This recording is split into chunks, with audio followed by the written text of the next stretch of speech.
નમસ્કાર મિત્રો, કેમ છો? આશા રાખું છું કે તમે બધા સહકુશળ હશો. હું પણ સહકુશળ છું. આજે 19 ઓગસ્ટ 2026નું કરંટ અફેર લઈને તમારા માટે હાજર થઈ ગયો છું. તો ચાલો મોડું ન કરતા આજનો વિડીયો શરૂ કરીએ છીએ. એની પહેલાં કહેવા માંગીશ કે ચેનલ પર નવા છો તો સબસ્ક્રાઇબ કરી લેજો. વિડીયો ગમે તો એક લાઇક કરી દેજો. ભાઈબંધ, દોસ્તાર, ફેમિલી મેમ્બર સાથે વિડીયો શેર જરૂર કરજો. જે પણ લોકો ગવર્મેન્ટ એક્ઝામની તૈયારી કરે છે, કારણ કે દરરોજ લોંગ વિડીયોમાં કરંટ અફેર્સ અને શોર્ટ વિડીયોમાં જનરલ નોલેજ લઈ અને આવતો રહું છું અને તમને અપગ્રેડ કરતો રહું છું. તો ચાલો મોડું ન કરતા આજનો વિડીયો શરૂ કરીએ છીએ. 19 ઓગસ્ટ 2026 કરંટ અફેરનો પહેલો પ્રશ્ન છે. હકાઇન્ડે હિચિલેમાં કયા દેશના રાષ્ટ્રપતિ તરીકે નિમણૂક થયા છે? ઓપ્શન છે ઝામ્બિયા, બી છે હંગેરી અને સી છે સુદાન. સાચો જવાબ છે ઝામ્બિયા. ઝામ્બિયાની મુખ્ય માહિતી તમે જુઓ તો રાજધાની છે લુસાકા, મુદ્દા કવાચા, સત્તાવાર ભાષા અંગ્રેજી, ખંડ આફ્રિકા, શાસન પદ્ધતિ પ્રેસિડેન્સી ગણરાજ્ય, સ્વતંત્રતા 24 ઓક્ટોબર 1964.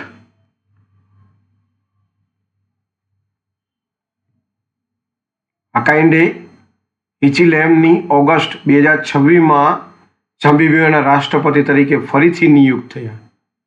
એક્ઝામ ફેક્ટ મુખ્ય મુદ્દા: હકાઇન્ડે હિચિલેમાં ઓગસ્ટ 2026માં ઝામ્બિયાના રાષ્ટ્રપતિ તરીકે ફરીથી નિયુક્ત થયા છે. તેની પ્રથમ વખત 24 ઓગસ્ટ 2021ના રોજ ઝામ્બિયાના રાષ્ટ્રપતિ તરીકે શપથ લીધા હતા.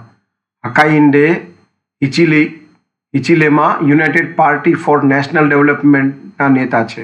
યાદ રાખજો, પાર્ટીનું નામ પણ આવી શકે છે. તેમનો મુખ્ય ફોકસ આર્થિક સુધારા, ભ્રષ્ટાચાર વિરોધ, રોજગાર સર્જન અને યુવાનોના સશક્તિકરણ પર છે. ઝામ્બિયામાં આર્થિક વિકાસ, ઇન્ફ્રાસ્ટ્રક્ચર, કૃષિ, ખનિજ સંશોધન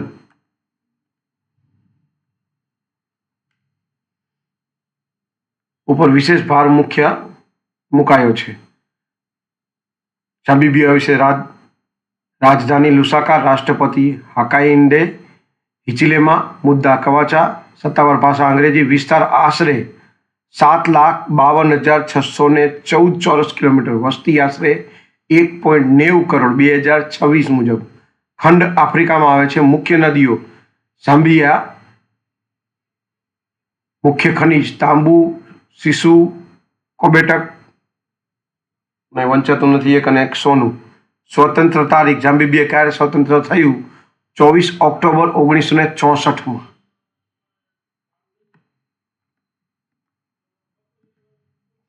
બીજો પ્રશ્ન છે, ઈરાની ક્રિકેટ કપ 2026ની મેજબાની કોણ કરશે? ઓપ્શન એ છે લદ્દાખ, બી છે જમ્મુ કાશ્મીર, સી છે ચંદીગઢ. સાચો જવાબ છે જમ્મુ કાશ્મીર. શરૂઆત: ઈરાની કપની શરૂઆત 1959થી 60 સિઝન. આયોજન BCCI. પ્રકાર ફર્સ્ટ ક્લાસ ક્રિકેટ ટુર્નામેન્ટ. ભાગીદારો Ranji trophy versus rest of India. હેતુ ભારતીય ક્રિકેટમાં શ્રેષ્ઠતા અને પરંપરાનો સન્માન કરવાનો સૌથી પ્રતિષ્ઠિત મુકાબલો. ઈરાની ક્રિકેટ કપ 2026ની મેજબાની જમ્મુ અને કાશ્મીરમાં કરવામાં આવે છે. ઈરાની કપ ભારતીય ક્રિકેટનો સૌથી જૂનો અને પ્રતિષ્ઠિત ટુર્નામેન્ટ છે. 2026ની ઈરાની કપની મેચ જમ્મુ અને કાશ્મીરમાં યોજાશે. જમ્મુ અને કાશ્મીરમાં માટે આ ગૌરવપૂર્ણ તક છે. આ ટુર્નામેન્ટમાં રણજી ટ્રોફી વિજેતા ટીમ અને રેસ્ટ ઓફ ઇન્ડિયા વચ્ચે મુકાબલો થાય છે. મેચનું આયોજન BCCI દ્વારા કરવામાં આવે છે. જમ્મુ અને કાશ્મીર વિશે જીકે: રાજધાની શ્રીનગર ઉનાળામાં અને જમ્મુ શિયાળામાં. મુખ્યમંત્રી ઓમર અબ્દુલ્લા. ઉપરાજ્યપાલ મનોજ સિન્હા. સ્થાપના 31 ઓક્ટોબર 2019માં કરવામાં આવી. UT બન્યું. વિસ્તારફળ 2,22,236 ચોરસ કિલોમીટર. વસ્તી આશરે 1.25 કરોડ 2025 મુજબ. ભાષાઓ ઉર્દુ, હિન્દી, ડોગરી, કાશ્મીરી અને અંગ્રેજી. પ્રસિદ્ધ સ્થળો ડલ તળાવ, ગુલમર્ગ, પહલગામ અને વૈષ્ણોદેવી. ત્રીજો પ્રશ્ન છે, ટેસ્ટ ક્રિકેટમાં 100 છગ્ગા લગાવનાર ભારતીય બનેલા લગાવનાર ભારતીય બનેલા ઓપ્શન એ છે શુભમન ગિલ, બી છે KL રાહુલ અને સી છે રિષભ પંત. સાચો જવાબ છે રિષભ પંત. ઇતિહાસ ટેસ્ટ ક્રિકેટમાં 100 છગ્ગા લગાવનાર ભારતીય બેટ્સમેન બન્યો. તારીખ 19 ઓગસ્ટ 2026. ટેસ્ટ ક્રિકેટમાં સૌથી 100 છગ્ગા ફટકારનાર ભારતીય ક્રિકેટર બન્યો. 35 મેચમાં કદાચ હશે એવું લખાય છે અહીંયા, બરોબર વંચાતું નથી, પ્રિન્ટ મિસ્ટેક છે. ઋષભ પંત ટેસ્ટ ક્રિકેટમાં 100 છગ્ગા ફટકારનાર ભારતના વિશિષ્ટ બેટ્સમેનો બન્યા. ઋષભ પંત ટેસ્ટ ક્રિકેટમાં 100 છગ્ગાનો આંકડો પાર કરનાર ભારતીય બેટ્સમેન બન્યો. તેઓએ આ સિદ્ધિ માત્ર 54 ટેસ્ટ ઇનિંગ્સમાં પ્રાપ્ત કરી. તેમના શક્તિશાળી શોટ્સ અને આકર્ષક બેટિંગ માટે વિશ્વભરમાં વખણાય છે. રિષભ પંત મુખ્યત્વે વિકેટ કીપર અને બેટ્સમેન તરીકે રમે છે. તેમના આ ઉપલબ્ધિ યુવા ખેલાડી માટે પ્રેરણારૂપ છે. રિષભ પંત વિશે થોડી માહિતી. જન્મ તારીખ 4 ઓક્ટોબર 1997. જન્મ સ્થળ સાર્કી, ઉત્તરાખંડ, ભારત. બરોબર વંચાતું. Wicket keeper, batsman. Batting style ડાબોડી, લેફ્ટ હેન્ડેડ, જમણા હાથથી મધ્યમ ગતિ. ટેસ્ટ ડેબ્યુ ક્યારે ડેબ્યુ કર્યું? 18 ઓગસ્ટ 2018 વર્સિસ ઇંગ્લેન્ડ. આ પૂછાઈ શકે છે. ODI debut 21 October 2018 versus West Indies. T20 debut 1 ફેબ્રુઆરી 2017, એ પણ West Indies. IPL team Delhi Capitals. પ્રસિદ્ધિ 2021 કાર અકસ્માત બાદ શાનદાર વાપસી.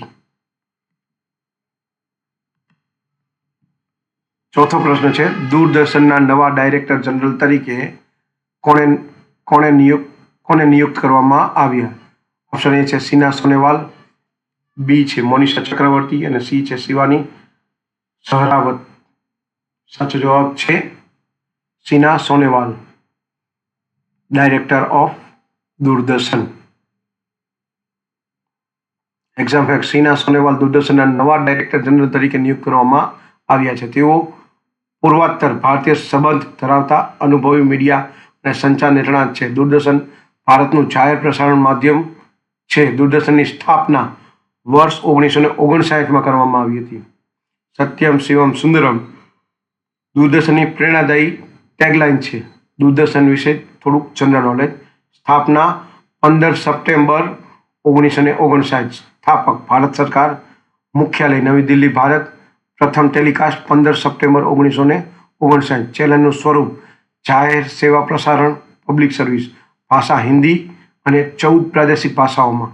મોટો નેટવર્ક 1000+ ટ્રાન્સમીટર. પ્રમુખ સેવાઓ સમાચાર, શિક્ષણ, મનોરંજન, કૃષિ અને સંસ્કૃતિ.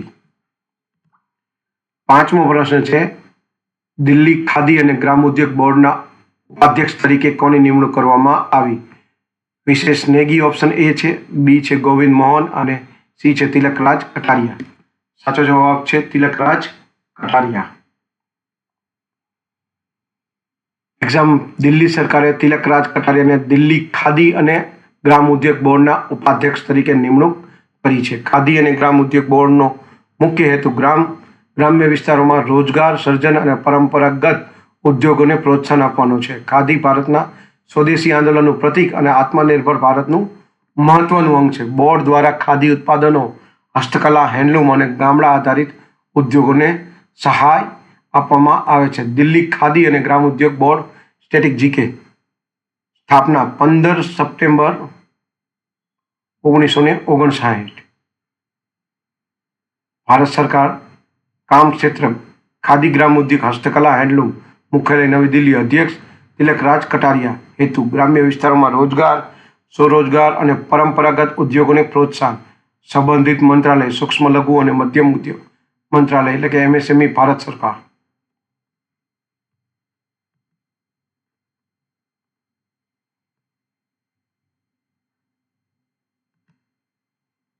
વિશ્વ ફોટોગ્રાફી દિવસ કયા દિવસે મનાવવામાં આવે છે? ઓપ્શન એ છે 5 જૂન, ઓપ્શન બી છે 20 મે અને સી છે 19 ઓગસ્ટ. સાચો જવાબ છે option C 19 August. Exam fact. મુખ્ય મુદ્દા. વિશ્વ ફોટોગ્રાફી દિવસે દર વર્ષે 19 ઓગસ્ટ મનાવવામાં આવે છે. આ દિવસનો ઉદ્દેશ્ય ફોટોગ્રાફરને રચનાત્મક કલા અને સમાજમાં ફોટોગ્રાફીનો મહત્વનો ઉજાગર કરવાનો છે. 19 ઓગસ્ટ એ ફોટોગ્રાફીના આવિષ્કાર સત્તાવાર જાહેર 1839ની યાદમાં પસંદ કરવામાં આવ્યા છે. 1839માં ફ્રાન્સ સરકારે ટેગેરોટાઇપ પ્રક્રિયાના જાહેર પ્રદર્શનની જાહેરાત કરી છે. આ દિવસે વ્યવસાયિક અને શોખીન ફોટોગ્રાફરના યોગદાનને માન્યતા આપવાનો દિવસ છે. ફોટોગ્રાફીના અમુક જીવ આવિષ્કાર વર્ષ 1839. આવિષ્કાર પ્રક્રિયા ટેગેરોટાઇપ પ્રથમ જાહેરાત 19 ઓગસ્ટ 1939 ફ્રાન્સમાં. આવિષ્કારો લુઈ દેગેર ફોટોગ્રાફીનો જન્મદિવસ 19 ઓગસ્ટ 1839. વિશ્વ ફોટોગ્રાફી દિવસ 19 ઓગસ્ટ. પ્રથમ સેમેરા કંપની કોડક સ્થાપના 1888. Slogan capture the moment, create the memory. 7મો પ્રશ્ન છે, કેટલાક ખેલાડીઓને અર્જુન પુરસ્કાર 2025થી સન્માનિત કરવામાં આવ્યા છે? ઓપ્શન એ છે 15, બી છે 17 અને સી છે 20. સાચો જવાબ છે 17. અર્જુન પુરસ્કાર ભારતીય ખેલોમાં વ્યક્તિત્વ શ્રેષ્ઠ રમતવીરોને આપવામાં આવતો પ્રતિષ્ઠિત પુરસ્કાર છે. આ પુરસ્કાર રમત ક્ષેત્રે ઉત્કૃષ્ટ પ્રદર્શન, નેતૃત્વ અને સમર્પણ બદલ આપવામાં આવે છે. અર્જુન પુરસ્કારની શરૂઆત વર્ષ 1961માં કરવામાં આવી હતી. 2025માં 17 ખેલાડીઓને આ પુરસ્કારથી સન્માનિત કરવામાં આવ્યા છે. આ પુરસ્કાર દર વર્ષે ભારત સરકાર, યુવા કાર્યક્રમ અને રમતગમત મંત્રાલય દ્વારા આપવામાં આવે છે. અર્જુન પુરસ્કાર વિશે થોડું જનરલ નોલેજ. શરૂઆત 1961.